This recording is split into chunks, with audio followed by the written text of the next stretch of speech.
چلنے نہیں دیں گے کیونکہ ہمارے یہاں امن و امان ہے، اور بی جے پی باقاعدہ ایسی فلموں کے ذریعے سے نفرتیں پیدا کرنا چاہتی ہے۔ تو اب بنگال حکومت نے بھی اس فلم کے خلاف بین لگانے کی مانگ کی تھی، مگر خبریں آ رہی ہے کہ سپریم کورٹ نے کیرلا اسٹوری فلم پر پابندی کی روک لگا دی، یعنی فلم دی کیرلا اسٹوری کی ریلیز پر عائد کی گئی پابندی پر سپریم کورٹ نے روک لگا دی ہے، یعنی بنگال میں فلم کیرلا اسٹوری جاری رہے گی۔ ناظرین، سیاسی ہلچل کو لے کر بڑی خبر آ رہی ہے کہ کیندر منترالیہ میں مرکزی کابینہ میں اچانک بڑا رد و بدل کیا گیا۔ کرن رجیجو کو ہٹا دیا گیا، وزارت قانون سے ہٹا کر ارتھ سائنس کا قلمدان انہیں سونپ دیا گیا۔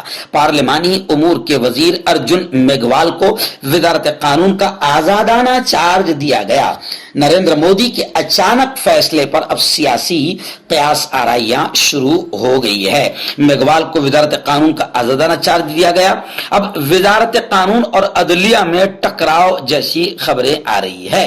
چیف جسٹس کا شکریہ بھی ادا کیا گیا۔ وزارت قانون سے اپنی رخصتی کے موقع پر انہوں نے chief justice of India, supreme court کے دیگر ججوں اور وزیر اعظم نریندر مودی کا شکریہ بھی ادا کیا۔ لیکن خیر، اچانک مودی جی نے جو رد و بدل کیا ہے، اس کو لے کر اب سیاسی قیاس آرائیاں اور چیمے گوئیاں بڑے پیمانے پر شروع ہو چکی ہے۔ ناظرین، عمر خالد کی ضمانت کو لے کر بڑی خبر آ رہی ہے کہ عمر خالد ضمانت کے لیے سپریم کورٹ سے رجوع ہوئے ہیں۔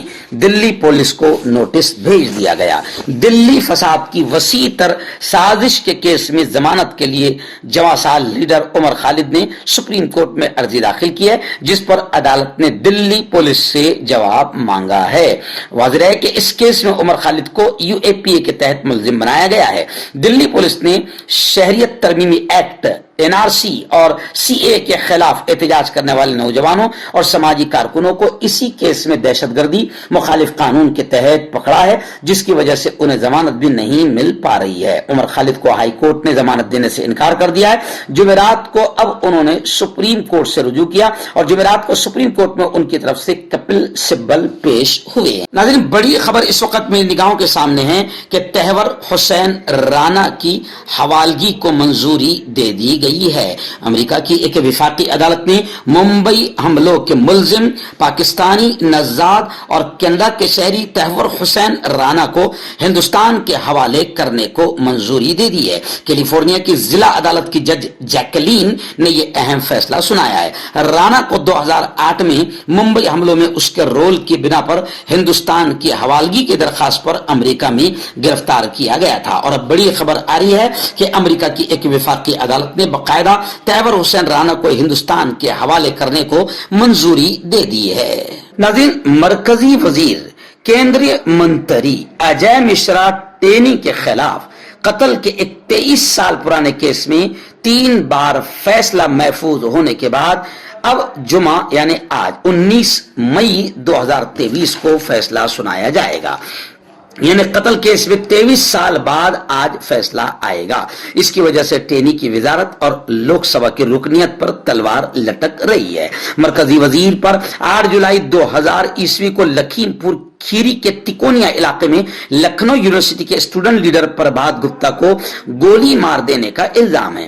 اگر وہ مجرم قرار پاتے ہیں اور 3 سال سے زائد انہیں سزا سنائی جاتی ہے تو پھر لوک سبھا کی رکنیت سے انہیں ہاتھ دھونا پڑ جائے گا۔ ان کے ساتھ 3 دیگر افراد کو بھی اس کیس میں نامزد کیا گیا ہے، مگر گولی مارنے کا الزام ٹینی پر ہے۔ ناظرین، ریاست مہاراشٹر کے کولہاپور سے ایک بڑی افسوسناک خبر آ رہی ہے۔ جہاں کولہاپور میں مدرسوں کے بچوں کے سفر پر شر پسندوں نے ہنگامہ کھڑا کر دیا۔ پولیس بلا کر یہ باور کروایا گیا کہ بچوں کو کڈنیپ کر کے کہیں لے جایا جا رہا ہے۔ بچے جب ٹھیک سے جواب نہ دے سکے تو انہیں چلڈرن ہوم بھیج دیا گیا۔ تصویر آپ دیکھ سکتے ہیں، اور یہ گزشتہ کل ویڈیو بھی وائرل ہوئی کہ ٹرک میں بیٹھے بچے پولیس کو دیکھ رہے ہیں۔ اب آپ سوچ سکتے ہیں کہ یہ معصوم چھوٹے سے بچوں کے ذہنوں پر کیا اثر ہوگا جب پولیس انہیں پولیس اسٹیشن یا چلڈرن ہوم انہیں لے جائے گی۔ یہ بچے آپ جانتے ہیں کہ بہار سے بہت سارے غریب بچے جو لکھنا پڑھنا چاہتے ہیں اور وہاں پر صحیح انداز میں پڑھائی کا انتظام نہیں ہوتا تو ان کے ماں باپ انہیں باقاعدہ مہاراشٹر، گجرات، الگ الگ علاقوں میں باقاعدہ پڑھنے کے لیے بھیجتے ہیں اور وہاں سے کوئی ایک ذمہ دار کے حوالے ان کو کرتے ہیں. تو ایسے ہی یہ معاملہ سامنے آیا ہے. خیر، مدرسے والوں نے آجرا جمعیت علماء کے صدر حافظ عمران ابو طالب سے جب بات کی گئی تو انہوں نے بتایا کہ یہ طلبہ دارالعلوم آجرا میں پڑھتے ہیں جو کولہاپور سے 84 کلومیٹر دور ہے. گرمی کی چھٹی میں طلبہ اپنے وطن گئے تھے. گزشتہ روز جب وہ لوٹے تو اسٹیشن کے کچھ فاصلے پر ایک تقریب، ایک پروگرام چل رہا تھا. وہاں کچھ شرپسندوں نے طلبہ کو ٹرک میں بٹھاتے ہوئے دیکھا تو اس کو مسئلہ بنا کر پیش کیا اور یہ باور کرانے کی کوشش کی کہ ان کو اغوا کر کے لایا جا رہا ہے اور پولیس کو مطلع کر دیا. پولیس نے بچوں کو اپنی تحویل میں لے لیا، چلڈرن ہوم بھیج دیا. حافظ عرفان نے بتایا کہ اس کی اطلاع ادارے کے ذمہ دار حافظ عبدالغفار کو دی گئی تو وہ ایڈوکیٹ جاوید اور دیگر کے ہمراہ وہاں پہنچے اور طلبہ کے تعلق سے پوری تفصیل پولیس کو بتائی. پولیس نے کسی قدر اطمینان کا اظہار کیا لیکن اب بھی وہ بچے چلڈرن ہوم میں ہیں. انہیں وہاں سے نکال کر دارالعلوم لانے کی کوشش کی جا رہی ہے. نظیر شیوسینا کے ترجمان اور قد آور دبنگ نیتا سنجے راؤت کا بڑا بیان آیا ہے. آپ جانتے ہیں کہ سنجے راؤت اپنے بیانوں کی وجہ سے سرخیوں میں بنے رہتے ہیں. اس وقت ان کا بڑا بیان آیا ہے بی جے پی کے راشٹری ادھیکش جے پی نڈا کو لے کر. انہوں نے کہا کہ عجیب بات ہے، نڈا جہاں جاتے ہیں وہاں بی جے پی ہار جاتی ہے. سنجے راؤت نے بی جے پی صدر جے پی نڈا پر یہ کہتے ہوئے طنز کیا کہ وہ جہاں جاتے ہیں بی جے پی ہار جاتی ہے. یاد رہے کہ جے پی نڈا جمعرات کو ممبئی دورے پر ہی تھے. سنجے راؤت نے ناسک میں نامہ نگاروں کو بتایا کہ نڈا نے اپنی پارٹی کی انتخابی مہم میں حصہ لینے کے لیے کرناٹک میں قیام کیا تھا، وہاں پارٹی کو شکست ہوئی. اب وہ مہاراشٹر آ رہے ہیں، ہم ان کا ویلکم کرتے ہیں کیونکہ وہ جہاں جاتے ہیں بی جے پی ہار جاتی ہے. اب وہ یہاں بھی آئے ہیں تو یہ ہمارے لیے خوشی کی بات ہے کہ بی جے پی کو ہرا کر ہی واپس جائیں گے.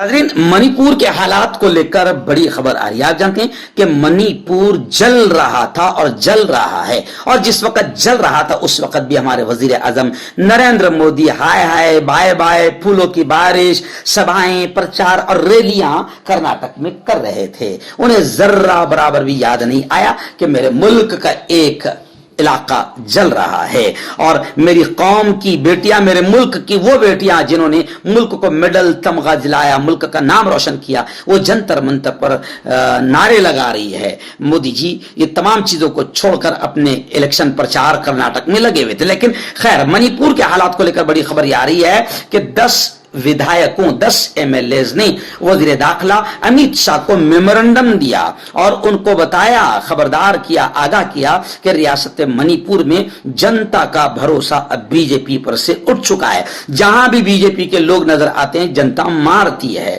میں آپ کو بتاؤں کہ جن 10 لوگوں نے، جن 10 ایم ایل ایز نے وزیر داخلہ امیت شاہ کو میمورنڈم دیا، ان 10 میں سے 7 ایم ایل اے خود بی جے پی کے ہیں اور ان تمام لوگوں نے بتایا کہ صاحب بی جے پی کا بڑا برا حال ہے، یہاں بی جے پی کا کوئی نیتا دکھ جائے تو لوگ اسے دوڑا دوڑا کر مارتے ہیں.